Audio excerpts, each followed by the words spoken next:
Hey guys, कैसे हो आप लोग। बहुत बहुत स्वागत है आपका super fast classes YouTube channel पे। दोस्तों, आज की इस वीडियो में मैं लेकर आया हूं आप लोग के लिए सामाजिक विज्ञान यानी सोशल साइंस के कुछ मोस्ट इंपॉर्टेंट क्वेश्चन। जी हमें दोस्त, आप लोग देख सकते हो ये अभी ऑब्जेक्टिव क्वेश्चन है और इधर सब्जेक्टिव क्वेश्चन भी आप लोग के लिए लेकर आया हूँ। तो यार ये वीडियो आपके बोर्ड एग्जाम के लिए काफ़ी इंपॉर्टेंट होने वाली है। मैंने एक एक ये छाट कर क्वेश्चन लिखा है। देखिए मैं ये सारे क्वेश्चन एक एक अपने खुद अपने हाथों से मैंने टाइप किया है और इसमें देखिए ये जो इधर प्रश्न है सब्जेक्टिव वाले, ठीक है, इनको भी मैंने टाइप किया हुआ है। ऐसा नहीं कि हाँ मैंने कहीं बुक का मतलब देखकर छाप दिया, नहीं, मैं अपने ढंग से कैसे लिखा जाता है आपको वो भी इस वीडियो को देखने के बाद पता चल जाएगा। तो आप इस वीडियो को अंत तक देखते रहिए। काफ़ी लड़कों की परेशानी होती है कि भैया हम जो सोशल साइंस में बड़े बड़े प्रश्न होते हैं उनका आंसर नहीं लिख पाते हैं। तो आप इस वीडियो को देखते रहो, ये भी आपका क्वेश्चन सॉल्व हो जाएगा और उसके अलावा ये इंपॉर्टेंट क्वेश्चन आप पढ़ भी लो तो आपके एग्जाम में हो सकता है सीधे सीधे फंस जाए। तो देखो, सबसे जो पहला प्रश्न है वो है कि टिहरी बांध परियोजना किस राज्य में स्थित है। इस बात को ध्यान दीजिएगा, काफ़ी इंपॉर्टेंट है। देखिए जो बांध परियोजनाएं बनाई जाती हैं वो तो नदियों पर बनाई जाती है, आप सब लोग जानते हो, ठीक है। तो टिहरी बांध परियोजना किस राज्य में स्थित है। तो यह ऑप्शन है कि गुजरात, उत्तर प्रदेश, उत्तराखंड, पंजाब। तो देखो इसका जो सही ऑप्शन है वो ये ग ऑप्शन सही है, उत्तराखंड में। टिहरी बांध परियोजना कहाँ स्थित है, तो उत्तराखंड में स्थित है। चलो सेकंड प्रश्न देख लेते हैं। सेकंड प्रश्न आप स्क्रीन पे देख सकते हो कि भूदान आंदोलन किसके द्वारा प्रारंभ किया गया। ये भी काफी इंपॉर्टेंट क्वेश्चन बनकर आ जाता है कि भू आंदोलन किसके द्वारा प्रारंभ किया गया। ऑप्शन है इंदिरा गांधी, महात्मा गांधी, जवाहरलाल नेहरू, विनोबा भावे। और देखो कहीं मैं इसको बताने से पहले मैं बता दूं कि कहीं थोड़ा मतलब जैसे ये मतलब लिखने में कहीं मिस्टेक हो गया हो तो वो आप मैनेज कर लेना यार, क्योंकि टाइपिंग में मिस्टेक हो जाती है। देखो भूदान आंदोलन किसके द्वारा प्रारंभ किया गया, इंदिरा गांधी, महात्मा गांधी, जवाहरलाल नेहरू, विनोबा भावे, ठीक है। तो देखो जो भू आंदोलन था बेसिकली ये था क्या, इसके बारे में थोड़ा मैं बता देता हूँ। मेरी देखो अच्छी क्वालिटी ये है कि मैं जो भी बताता हूँ आपको अच्छे से डीप में बताता हूँ। ऐसा नहीं कि हाँ ये इसका ये ऑप्शन सही, चलो अगला ये ऑप्शन सही, ऐसा नहीं होना चाहिए। तो ये पढ़ाई नहीं हुआ, ये तो फॉर्म पूरा करना एक तरह से बोल सकते हैं, ठीक। तो देखो भू आंदोलन क्या था, जैसे पहले क्या था ना, पहले के ज़माने में मतलब पीछे कि किसी के पास 100-100 बीघा खेत, किसी के पास 1 बीघा भी खेत नहीं था। तो ये मतलब क्या हुआ कि उस टाइम ये जो विनोबा भावे थे, ये विनोबा भावे महात्मा गांधी के एक तरह से शिष्य मान सकते हैं, शिष्य थे, ठीक है। तो इन्होंने जो मतलब जिनके पास बहुत ज़्यादा ज़्यादा मतलब खेत थे उनसे रिक्वेस्ट के तौर पे, ठीक है, एक तरह से रिक्वेस्ट कर रहे थे, आंदोलन ही टाइप का कर रहे थे लेकिन रिक्वेस्ट ही कर रहे थे कि आपके पास मतलब जितने भी लोग हैं जिनके पास बहुत ज़्यादा मात्रा में खेत है वो अपने खेतों का लगभग मतलब छठा हिस्सा क्या करें कि जिनके पास ज़मीन नहीं है यानी गरीबों को दान कर दे। तो उसी के परिणाम स्वरूप ये भू आंदोलन किसके द्वारा प्रारंभ किया गया, तो विनोबा भावे के द्वारा। ये ऑप्शन सही है। बाकी ये भू आंदोलन क्या है इसके बारे में भी मैं आपको डिटेल में बता दिया। चलो अगला प्रश्न है, थर्ड नंबर आप लोग देख सकते हो कि हिंद स्वराज पुस्तक के लेखक कौन है। देखो भाई ये तो सिंपल क्वेश्चन है, सीधे सीधे इसको याद आपको रखना पड़ेगा। तो हिंद स्वराज पुस्तक के लेखक महात्मा गांधी, रविन्द्रनाथ टैगोर, जवाहरलाल नेहरू और सरदार पटेल। तो भाई हिंद स्वराज पुस्तक के लेखक महात्मा गांधी, सीधे सीधा आप लोग याद रखिएगा। ओके, अगला प्रश्न आप लोग देख सकते हो कि नेपोलियन का संबंध किस देश से था, ठीक है। जो नेपोलियन था वो किस देश से संबंधित था। देखो ये आपने फर्स्ट ही प्रश्न में अपने पढ़ा होगा, ठीक है, कि जो नेपोलियन था वो फ्रांस से संबंधित था, फ्रांस का रहने वाला था एक तरह से बोल सकते हो। तो ये ऑप्शन सेकंड सही होगा। बाकी आप इसमें है कि जर्मनी, फ्रांस, इंग्लैंड, इटली, तो सही ऑप्शन ये है, ठीक। बाकी देखो इस प्रकार की जो भी मैं वीडियो बनाता हूँ जिसका आपको मतलब PDF मतलब मुझे ज़रूरी होता है कि आपको देना चाहिए। तो ये हम लोग का टेलीग्राम चैनल है, मतलब ये हम लोग का जो चैनल है ना, यूट्यूब चैनल है सुपर फास्ट क्लासेज, इसी के नाम से ये टेलीग्राम पे भी चैनल है, ठीक है। इसको आप सुपर फास्ट क्लासेज जाकर टेलीग्राम पे सर्च करोगे तो ये आ जाएगा, इससे भी आप जुड़ जाइएगा। इसमें क्या होता है ना कि बहुत अच्छा फीचर होता है। यहाँ पे मैं क्विज भी मतलब आप लोगों के लिए डालता रहता हूँ, जो लड़के जुड़े हैं वो जानते होंगे, ठीक है। जैसे एक क्वेश्चन डाल दिया, उसका 4 ऑप्शन डाल दिया, जो सही रहता है उस पर लड़के क्लिक करते हैं तो सही रहता है तो सही हो जाता है, गलत होता है तो वहाँ पे सही ऑप्शन भी बता देता है कि कौन सा ऑप्शन सही है, और साथ में वहाँ पे मैं एक्सप्लेनेशन भी डाल देता हूँ। तो बहुत अच्छा सिस्टम है, तो इससे आप जुड़ जाइएगा। बाकी अभी टेलीग्राम आप यूज़ नहीं करते तो यूज करना शुरू कर दीजिए, सेम व्हाट्सअप की तरह ये भी होता है। चलो अगला हम लोग देख लेते हैं। अगला प्रश्न 5 नंबर आप लोग देख सकते हो इधर साइड में कि भारत में चीता लुप्त घोषित किया गया। देखो अभी ये इनिशिएट कर गया, चीता लाया गया है भारत में। अभी आप ये न्यूज़ तो देख ही रहे होंगे, ठीक है। लेकिन यह कब लुप्त हो गया था भारत में? तो 1952 में ही, आप लोग याद रखिएगा, 1952 में ही चीता भारत में लुप्त घोषित कर दिया गया था गवर्नमेंट के द्वारा। तो इसका ये फर्स्ट ऑप्शन सही है। बाकी आप कई ठे इसमें ऑप्शन है, तो इसका ये फर्स्ट ऑप्शन सही है। तो इसका आप लोग एग्जाम में आएगा तो ये लिखोगे, ठीक। चलो अगला प्रश्न है कि निम्न में से कौन सी रेशेदार फसल है? ओके, यानी जिनमें रेशे पाए जाते हैं।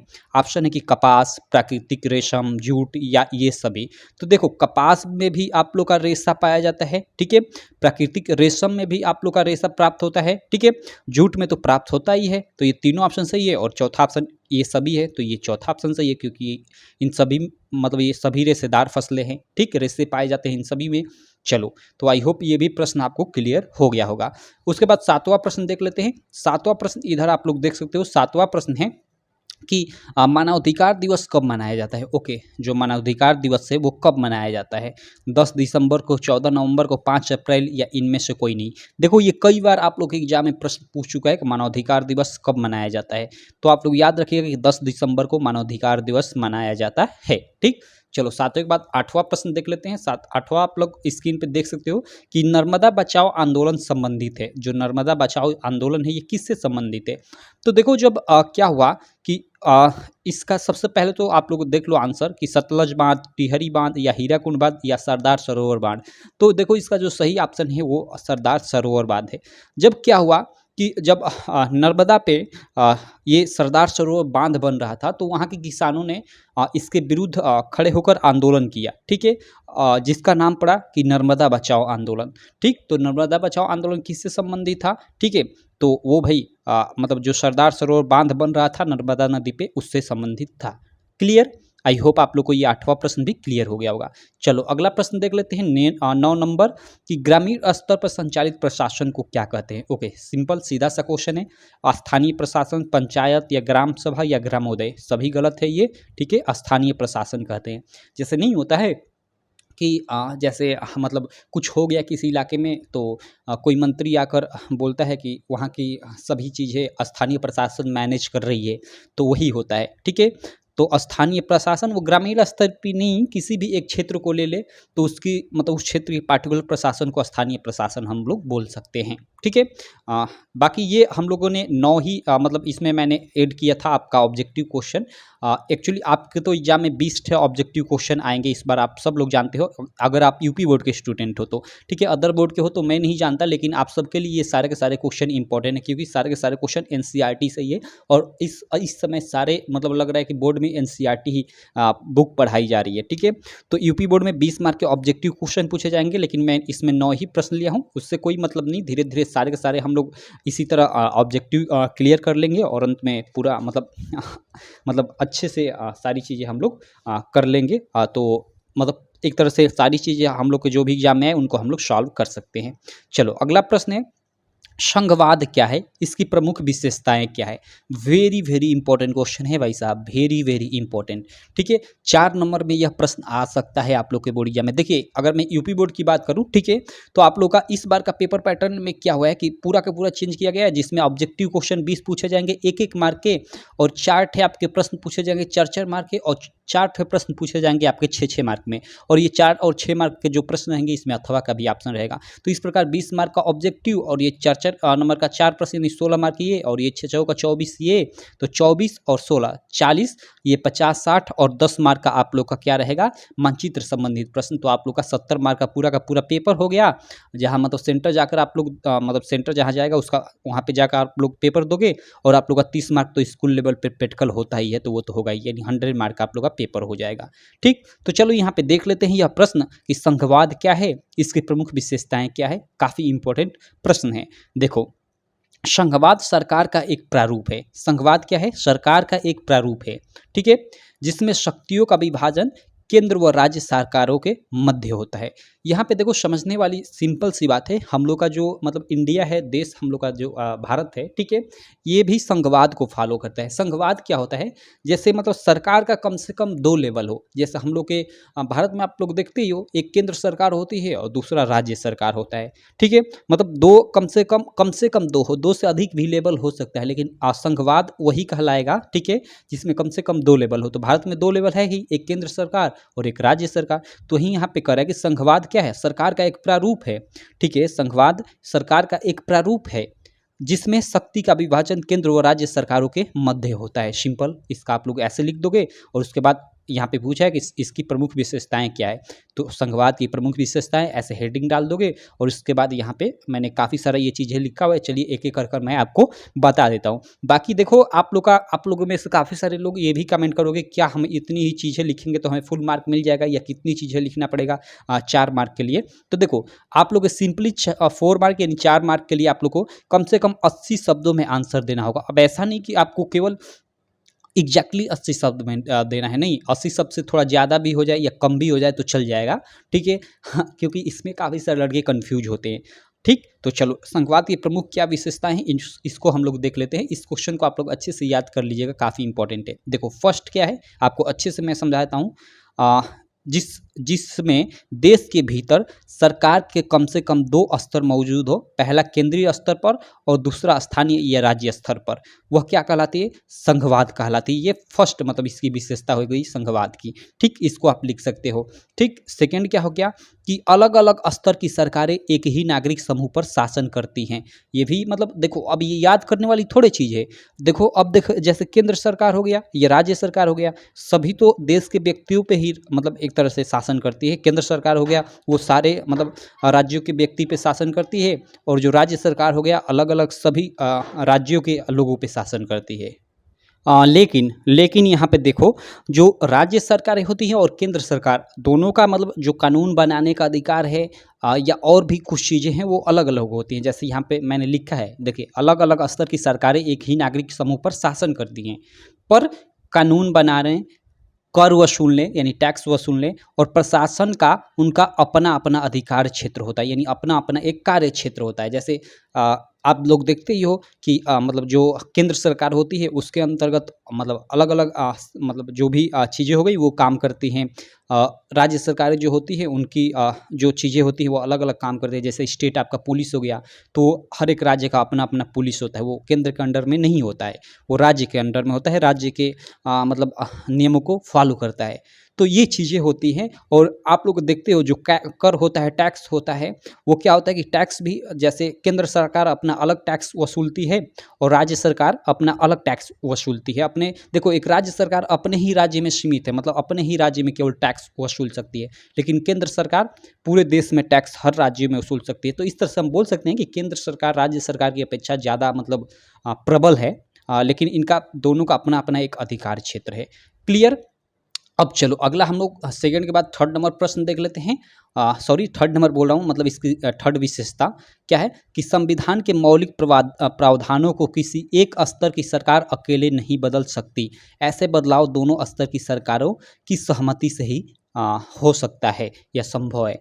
इसका मतलब क्या है, थर्ड नंबर ये लिखा गया है। मतलब देखो संविधान मतलब जो भी मौलिक प्रावधान है यानी बड़े बड़े नियम हैं, ऐसा नहीं है कि उनको केवल मतलब केंद्र सरकार ही मैनेज करती है, केंद्र सरकार ही बदल सकती है, ऐसा नहीं है। उस पे राज्य सरकारों का भी हक होए कि दोनों मिलकर उसको बदले। तो इसको आप एक टॉपिक बनाकर इस पे अपने हिसाब से लिख सकते हो, ठीक। चौथा है इसकी विशेषता क्या, संघवाद की, कि शक्तियों के विभाजन को बनाए रखने तथा संविधान की रक्षा करने के उद्देश्य से स्वतंत्र तथा निष्पक्ष न्यायपालिका की व्यवस्था की गई है। ये भी इसमें लिख सकते हो, ये भी एक संघवाद की विशेषता है, ठीक है। जैसे आप लोग का हाई कोर्ट, सुप्रीम कोर्ट, ये सब न्यायपालिका बनाई गई है, ठीक है। आगे हम लोग देख लेते हैं अगला। आप लोग ये भी लिख सकते हो कि केंद्र व राज्य सरकारों के बीच अधिकारों के विवाद की स्थिति में सर्वोच्च न्यायालय निर्णायक की भूमिका निभाता है। मतलब मतलब मान लो कभी केंद्र सरकार और राज्य सरकार में झगड़ा हो जाए किसी बात को लेकर, तो कौन मतलब भाई फैसला कौन करेगा, तो वो कौन, उच्च न्यायालय या सर्वोच्च न्यायालय वो आपका निर्णायक की भूमिका निभाएगा, यानी वो निर्णय लेगा कि क्या होना चाहिए क्या नहीं होना चाहिए।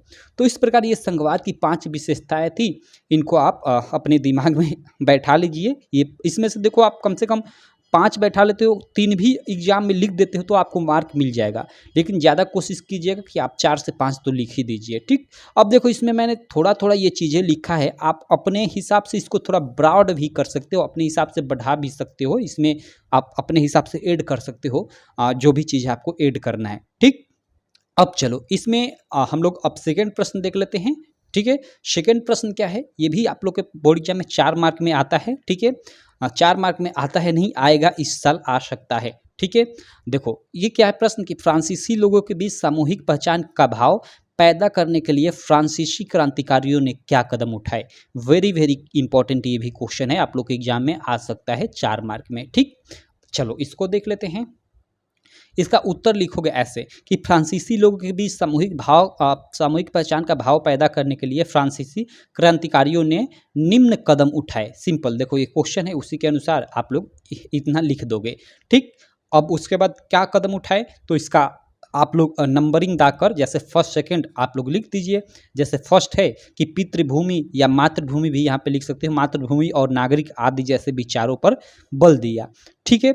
जैसे मतलब जो भी क्रांतिकारी थे फ्रांस के, वो फ्रांस के लोगों में क्या किए कि सामूहिक पहचान की भावना पैदा करने के लिए, यानी अपने एक तरह से उस समय मतलब जो राजा की सरकार होती थी, ठीक है, तो राजा की सरकार को हटाने के लिए जो लोगों को प्रेरित मतलब करते थे फ्रांसीसी क्रांति, वो किस प्रकार करते थे, तो उनमें पितृभूमि या मातृभूमि और नागरिक आदि जैसे विचारों को बल देकर करते थे। ओके, अगला आप लोग लिख सकते हो कि एक नया फ्रांसीसी झंडा चुना गया जिसने पहले के राष्ट्रध्वज की जगह ले ली। अब देखो पहले क्या था कि पहले का झंडा मतलब को हटाकर मतलब फ्रांसीसी लोगों में सामूहिक पहचान की भावना पैदा करने के लिए एक स्वतंत्र एक ही झंडा चुना गया, ठीक है। और वही उसके अनुसार क्या किया गया कि लोग वहाँ के लोगों में एक साझा पहचान की भावना पैदा की गई, ठीक। चलो अगला हम लोग देखो, मान लो भाई दो मतलब 2 गुट के लोग हैं और दोनों का अलग अलग झंडा है, तो दोनों में कैसे एक सामूहिक पहचान की भावना मतलब उत्पन्न होगी। मान लीजिए हमारे ही देश में एक हम लोग का तिरंगा है, मान लीजिए अलग अलग राज्यों का अपना अपना तिरंगा हो जाए तो फिर ये दिक्कत हो जाएगी ना।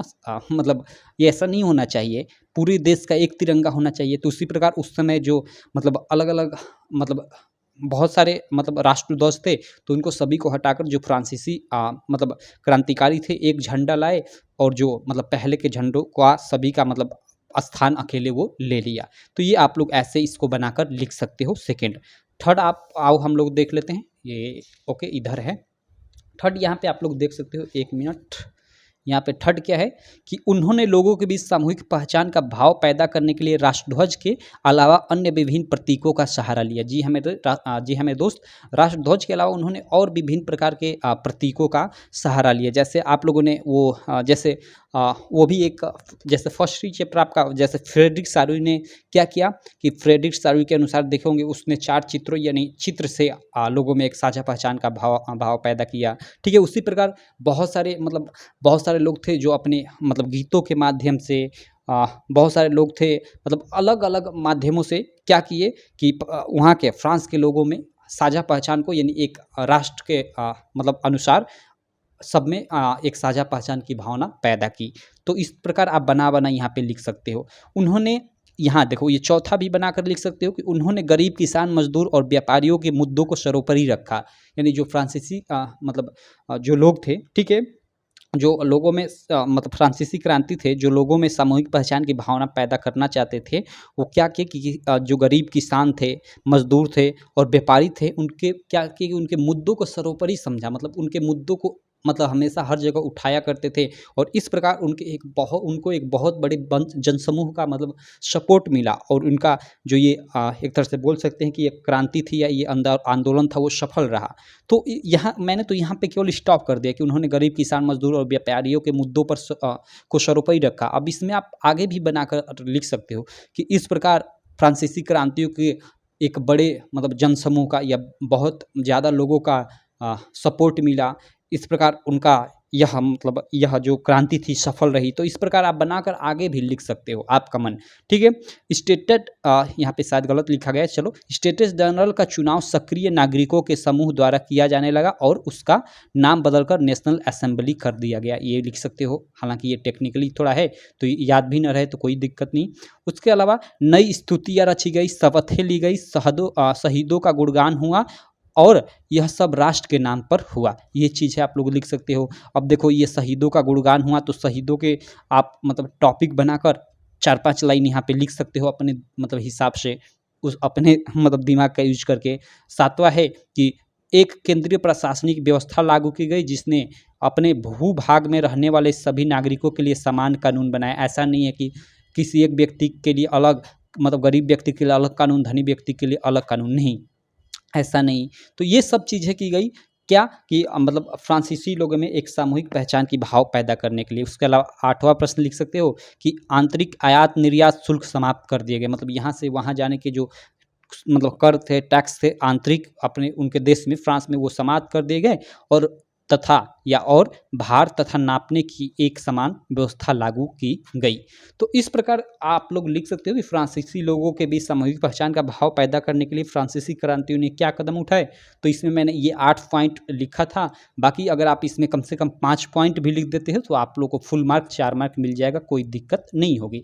लेकिन आप कोशिश कीजिएगा कि आप थोड़ा मतलब ब्रॉड मतलब थोड़ा ज़्यादा लिखने की कोशिश करें। जैसे उन्होंने गरीब किसान मजदूर और व्यापारियों के मुद्दों को सर्वोपरि रखा, अब यहाँ मैंने केवल यहीं पे स्टॉप कर दिया है। इसमें आप लोग थोड़ा और बढ़ा सकते हो कि उन्होंने गरीब किसान मजदूर और व्यापारियों के मुद्दों को सर्वोपरि रखा, अर्थात उनके मुद्दों को हमेशा मतलब उठाया करते थे और इस प्रकार मतलब गरीब किसान मजदूर और व्यापारियों का फ्रांसीसी क्रांतियों के मतलब क्रांतिकारियों का मतलब एक तरह से बहुत बड़ा साथ मिला। ठीक है, उनके क्रांति में ये शामिल हो गए। इस प्रकार यह क्रांति बहुत हद तक सफल भी हुई। तो इस तरह अपने हिसाब से आप बनाकर पूरा का पूरा लिख सकते हो। ठीक है। बाकी इसमें मैंने यही 2 प्रश्न लिया था जो 4-4 नंबर के थे। देखिए ज़्यादा प्रश्न लेने से कोई मतलब नहीं है, आपको मुझे याद भी कराना है साथ में, तो आप इसको देख लीजिएगा, आप याद कर लीजिएगा। ये दोनों प्रश्न काफ़ी इंपॉर्टेंट है और ये ऑब्जेक्टिव प्रश्न तो आपको मतलब याद भी हो गए होंगे वीडियो के साथ ही साथ।